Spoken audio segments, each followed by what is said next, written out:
The Real Lord of the Flies. I'm Jason Horton. I'm Rebecca Lieb. And this is Ghost Town.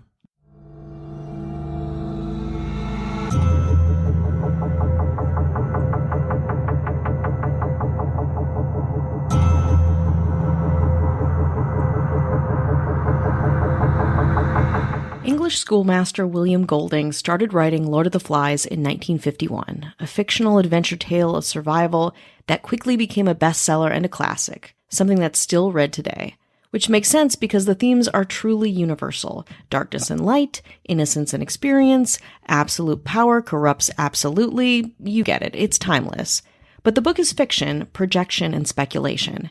If you want to know what really happens when school children get stranded on a desert island, look no further than the 6 teenage schoolboys who were horrifically shipwrecked on the remote island of Atta, hundreds of miles from civilization, and what became of them before, after, and during their experience. Today, we're talking about the Tongan Lost Boys, the real story of the Lord of the Flies. I first read Lord of the Flies as probably a 7th grader, and it has always haunted me. If you haven't read it, I'm going to spend a minute telling you about it, so if you intend on reading it in the future, I guess skip ahead. I mean, it was written in like 1954, so it's hardly a spoiler, but again, fast forward if you don't want to hear about it. Lord of the Flies begins when a plane crashes on a desert island somewhere in the Pacific. The only survivors are a bunch of very pale British schoolboys who at first love their new lives. No rules, no parents, it's just them in tropical paradise. On the very first day, the boys create their own kind of democracy. Ralph, the athletic, charismatic, and handsome kid of the bunch, is naturally chosen as the leader, but not unanimously. Some of the choir boys don't know and like Ralph. They're led by this kiddie asshole named Jack and want him to rule the island. And yet Ralph, helped by his best friend Piggy, who wears glasses, maintains order and leadership. We'll get to the glasses part later. Ralph's regime is simple. Have fun, stay alive, make smoke signals with a fire so that the group gets rescued, and if you want to talk, you can hold a conch shell which allows you to speak without interruption. Before long, the boys are hunting, painting their faces, going naked, and getting urges, violent urges. Maybe even sexual ones. At least that's how my middle school self read it. Chaos ensues. The fire goes out, boys kill pigs, and the true elements of power, the conch and Piggy's glasses, which were used to start the fires, are held captive by the choir boy faction led by Jack. Jack and his choir boys become the new violent leaders and kill Piggy for his glasses, and Ralph runs away, only to find himself at the feet of an adult on the island, a British naval officer. I should have thought, the officer says, that a pack of British boys would have been able to put up a better show than that. Ralph shakes his head, sad and humiliated. As the book concludes, the reader reads, Ralph wept for the end of innocence, and for the darkness of man's heart. But that's not exactly how it would work in real life. How do we know this? Because 6 boys actually did get deserted on an island, and honestly, it was horrifying, but not quite as Golding imagined it. In 1966, a fisherman named Peter Warner took a detour from his fishing routes to Atta, a deserted island which had once been inhabited by natives until they were kidnapped and sold by European slave traders in the 1860s. I cannot emphasize to you how remote this island is. Even to native Tongans and Fijians, it's a place of myth. Atta means reflection in Tongan. According to legend, Atta and another island called Iwa were the first islands hauled up from the bottom of the sea by the mythical Tongan Maui brothers.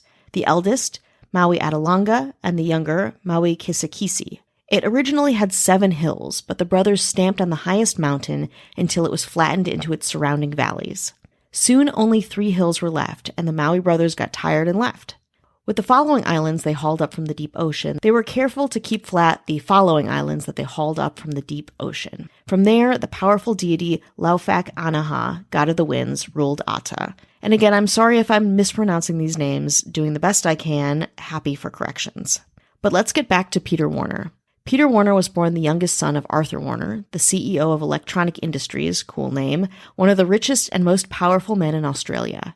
Peter had been groomed to follow his father's footsteps, but at the age of 17, he decided to do something a little less corporate, like running away to sea.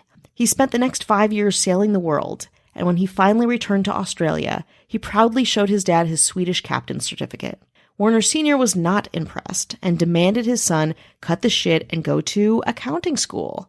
Peter Warner acquiesced to his dad and went to accounting school for 5 years. Then he worked for his dad for a while, but realized it really truly wasn't who he was. Warner quit it all, bought his own fishing fleet, and moved to Tonga in 1966. Peter was going to meet with the King of Tonga, His Majesty Taufa'ahau IV, to ask permission to trap lobster in Tongan waters. He was refused this privilege and headed back towards Tasmania, but on the way he took a detour to cast his nets. And that's when he saw Atta, rolled up, and immediately was very confused. Through his binoculars, he saw a strange sight for such a remote island. Warner witnessed fires on the cliffsides. Quote, "In the tropics, it's unusual for fires to start spontaneously," in an interview almost 50 years later, so I decided to investigate. As his boat approached the western tip of the island, Peter heard a shout from the crow's nest. "Someone's calling," yelled one of his men. Peter Warner could not believe his eyes. A naked boy with hair down to his shoulders swam out to his boat, and other boys followed. Peter ordered his crew to load up their guns, remembering a Polynesian custom of dumping dangerous criminals on remote islands. Tense, the first boy swam closer, introducing himself as Stephen. Stephen indicated that there were more boys, and that, quote, "We reckon we've been here 15 months. Stephen explained that himself, Mano, Sion, Kolo, David, and Luke, all between the ages of 13 and 16, had been students at a Catholic boarding school in Nuku'alofa, the capital of Tonga. They were sick of their school lunches, so they stole a fishing boat and got caught in a storm." Warner was like, "What?" He did not believe this. Using his two-way radio, he called into Nuku'alofa. "I've got 6 kids here," he told the operator. "If I give you their names, can you telephone the school to find out if their pupils there?" "Stand by," came the response. After 20 long minutes, the operator came back on the radio. Tearfully, they said, "You found them. These boys had been given up for dead. Funerals have been held. If it's them, this is a miracle." Let's take a break. Hi, hello, how are you? Hello. How are you doing? You doing good? I see a lot of collective yeses. Oh, that's good. That's better than feel usual. I feel it. I sense it. A lot of collective All yeses. right. No and June one gloom for no. you. One no. One no. Oh, that's me. Okay, that's your heart? Yeah, it's it's your own heart. my heart speaking. Oh. Want to just check in, see how everyone's doing. Mm-hmm. Thank you for listening. Thank you for spreading the good word. Thank you very much. For just getting up on that mountain and saying, hey, Shouting. listen to Ghost Town. And they're like, no, we'd rather do something else. And you're like, okay. And then you just tumble down the mountain. And not just figuratively, literally. Yeah, truly. That's really heartbreaking. That's life, baby. That sucks.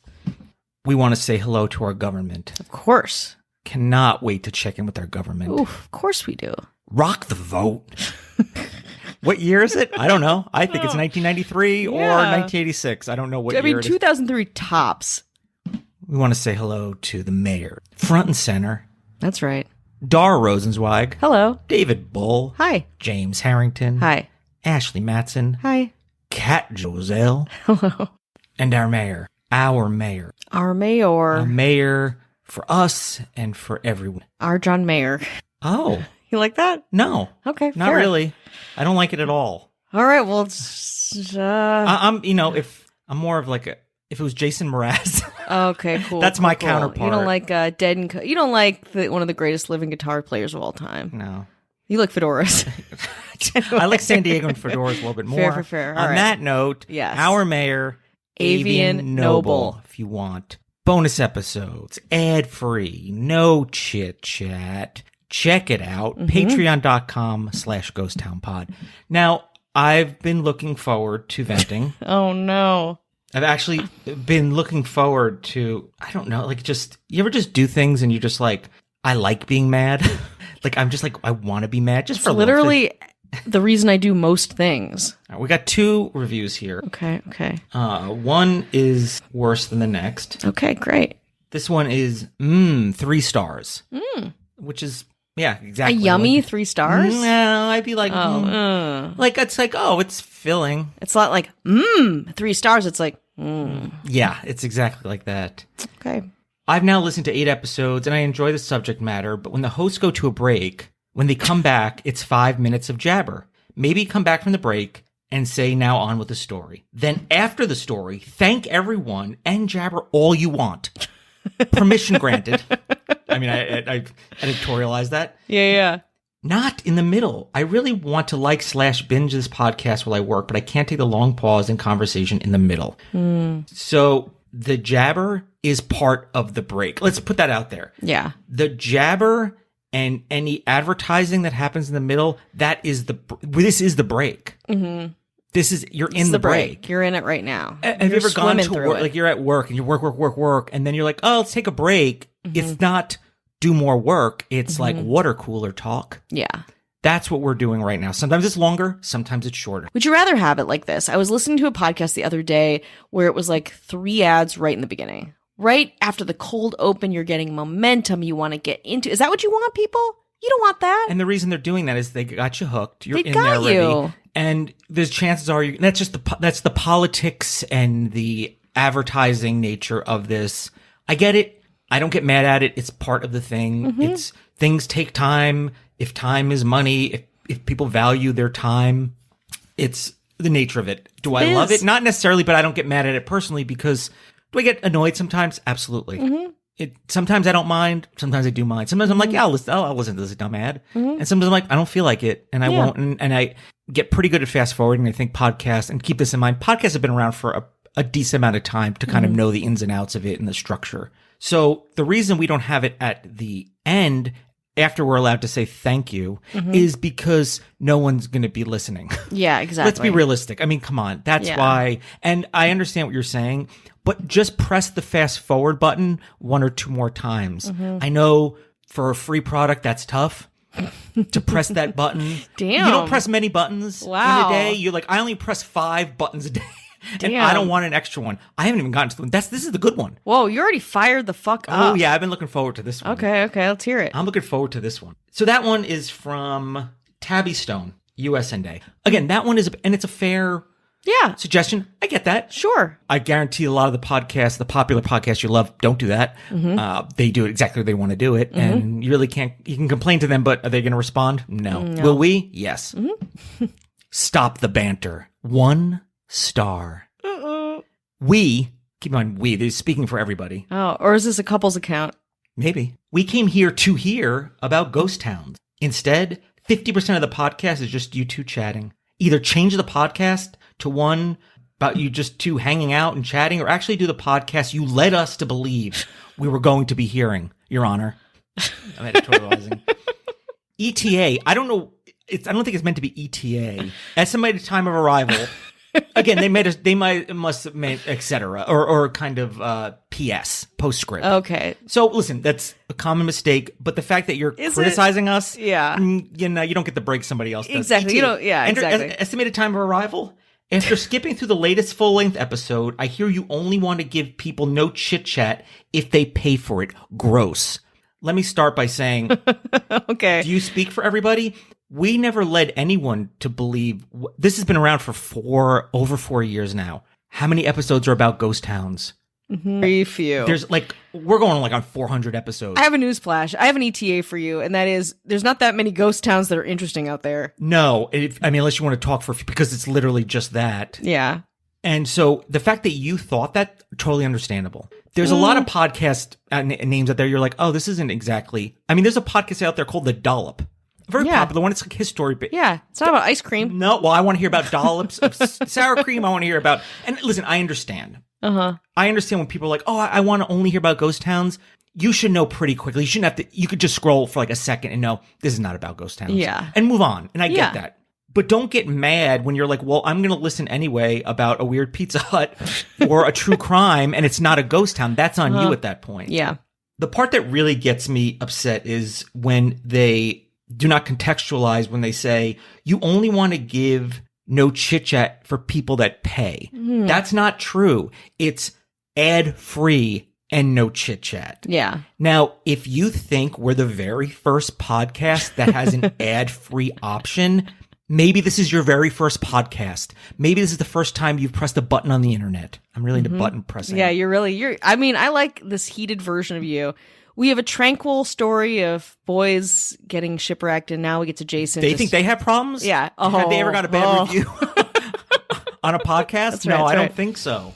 So by you putting that, you're misrepresenting this. You know it. And if you think that's gross, when you go to work or when you do something, and when it comes time to get the check, do you say, no, that's gross. I don't want to take money for time and effort spent.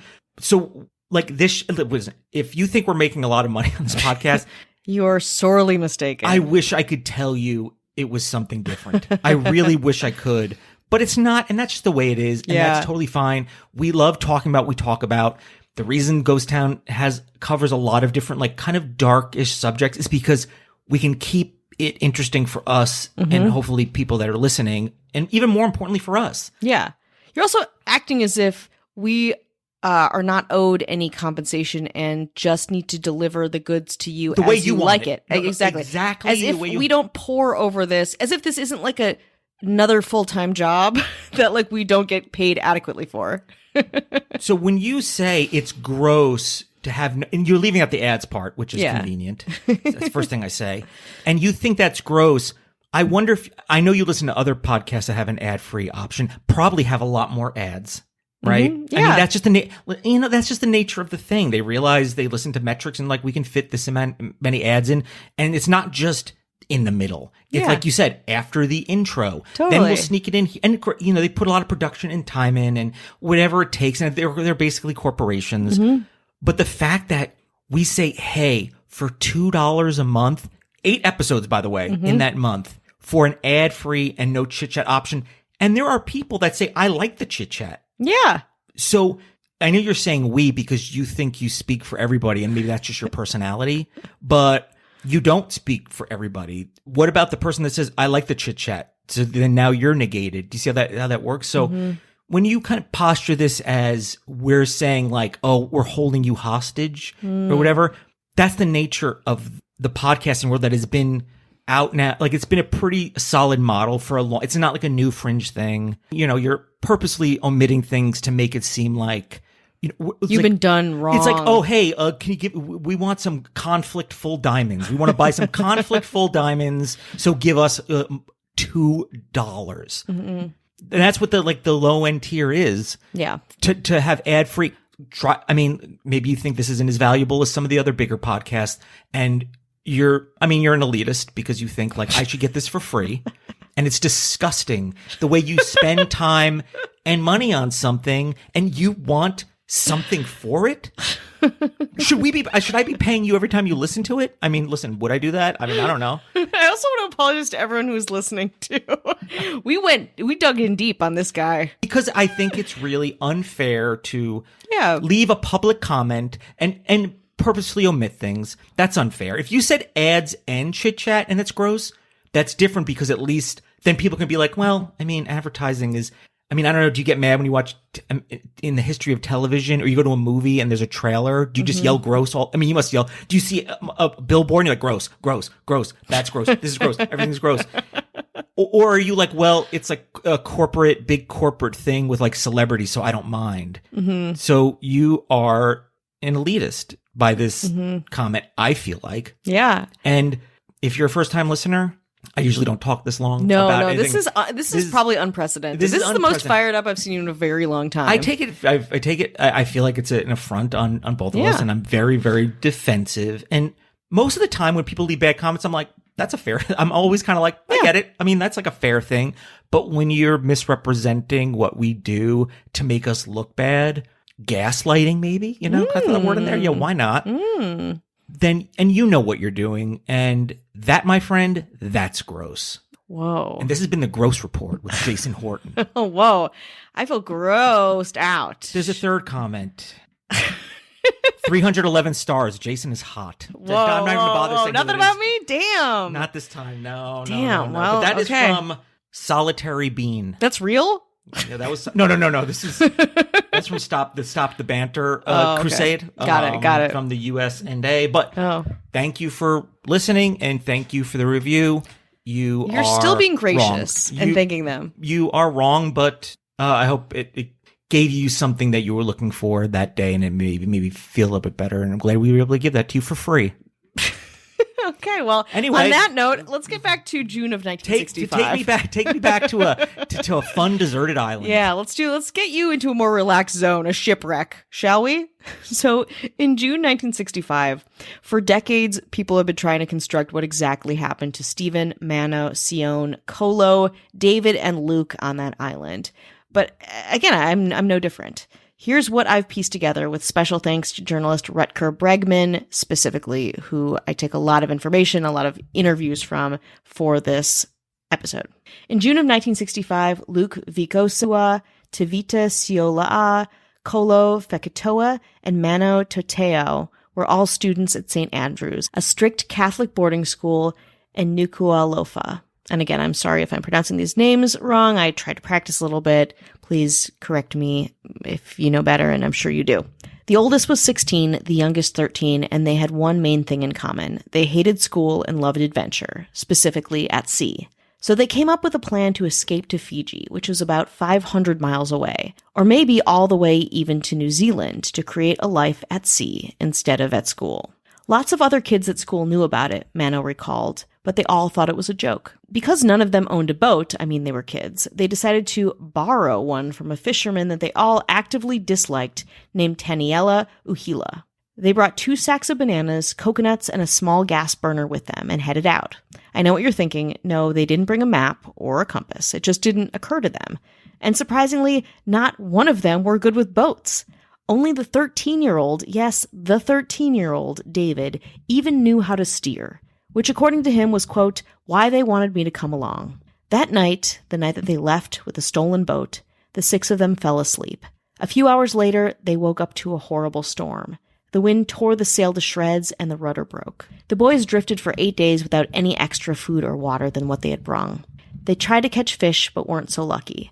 They were able to survive by collecting rainwater in a hollowed-out coconut shell and rationing the water, each getting just 1 sip of water in the morning and another in the evening. One boy, Sion, tried boiling seawater on the gas burner, but it tipped over and burned a large part of his leg.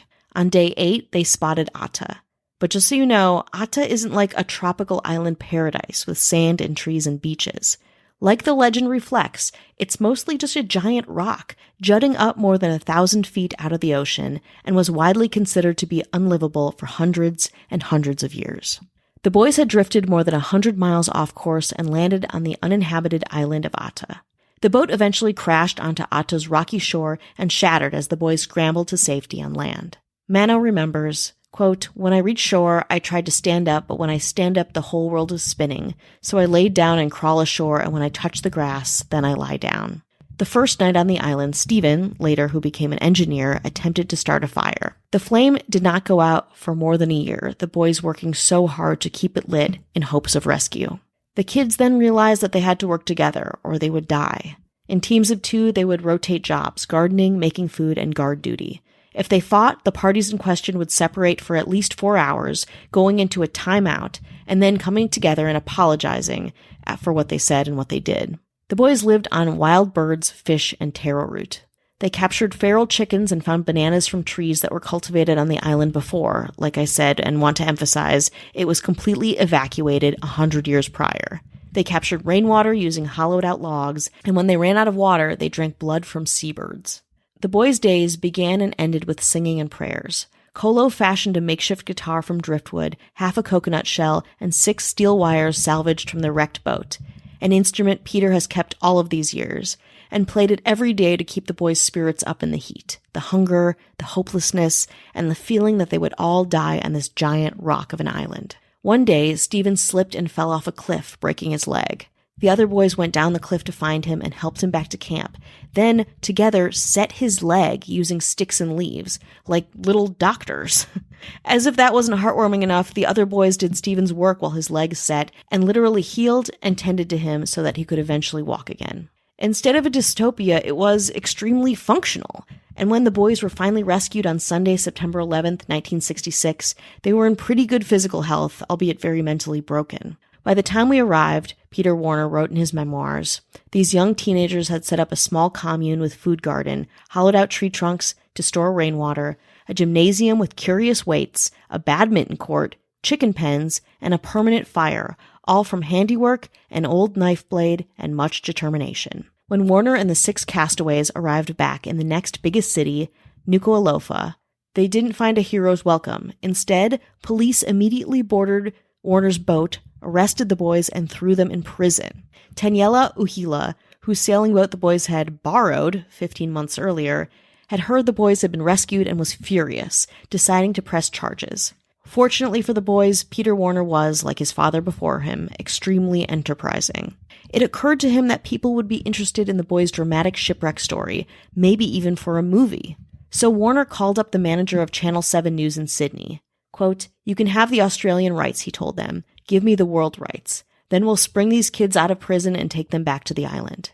Next, Warner went to see Taniela Uhila, paying him £150 for his boat, that's about 187 American dollars, and got each of the boys released on the condition that they would cooperate with a TV documentary and whatever movie might transpire. They immediately agreed. The mood when Warner and the boys returned to their families in Tonga was much different than when they got back to Nuku'alofa. Almost the entire island of Ha'afeva, where most of the boys were from, and with a population of 900, had shown up on the shore to welcome the boys home. Sion's mother actually swam out to the boat to see her son. She was so beside herself with joy. Warner said, quote, "The whole population of this little island were on the beach, hugging the boys. Parents were crying. Then the party started. 6 days of feasting. This almost week-long party included lobster, and Peter Warner was hooked. I can relate. So much so that after the rescue, he received a personal message from Taufa'ahau IV himself, inviting the captain to visit him. 'Thank you for rescuing 6 of my subject,' His Royal Highness said. 'Now, is there anything I can do for you?' Warner knew what he wanted. Quote, 'Yes, I would like to trap lobster in these waters and start a business here.' This time, the king said okay. Warner started a lobster boat business and invited the 6 boys to work for him, and they accepted. Warner hired Sion, Stephen, Kolo, David, Luke, and Mano as the crew of his new fishing boat, the Atta. Also, incredibly, 8 years later, Peter Warner was involved in a rescue of another group of castaways after he came across 4 sailors who had been shipwrecked on a remote reef in the Tasman Sea. The crewman who sighted their distress flashes from a mirror was the one and only Sion Totau, still working full-time as a deckhand on Warner's ship. Now, not everything about this story is so heartwarming, and I think I know what you're thinking. While this is a very captivating story, Warner's part, and maybe the part of the media as a whole, feels somewhat suspicious, maybe even exploitative. Warner was a white guy from money rescuing a group of Tongan school children. It all certainly feels very colonial, maybe nefarious. Warner had movie rights to the boys' story and wrote 3 books of memoirs, the second of which, called Oceans of Light, 30 Years in Tonga and the Pacific, in 2016, details his encounter at Atta, which of course he profited from. But if you ask Mano Totau, he would staunchly disagree with all of this. Quote, "I know a lot of people say to me things about Mr. Warner makes a lot of money from our story. Who cares, he says. If no Mr. Warner, we never survive. If no Mr. Warner, we won't be here to tell our story. If Mr. Warner makes some money from it, good luck for him. That's my opinion. I would tell everybody, please shut up." Mano and Peter Warner became best friends, living together on a banana plantation until Warner died in April of 2021. Shortly after their rescue, the team from Channel 7 Sydney filmed a very bad documentary about the boys, which Warner also profited from. And even the fantastic reporter and author who I based a lot of this research on for this episode, Rutger Bregman, wrote a book about the whole thing and penned a 7-figure deal with New Regency to adapt his article and book into a movie. And even me, researching this episode, has a hand in using these boys' stories for my own gain for this podcast. It's a thin line between communicating and sharing stories and profiting off of them, but lucky for you, this podcast is largely unsuccessful, so in our case, there's not a lot on the line.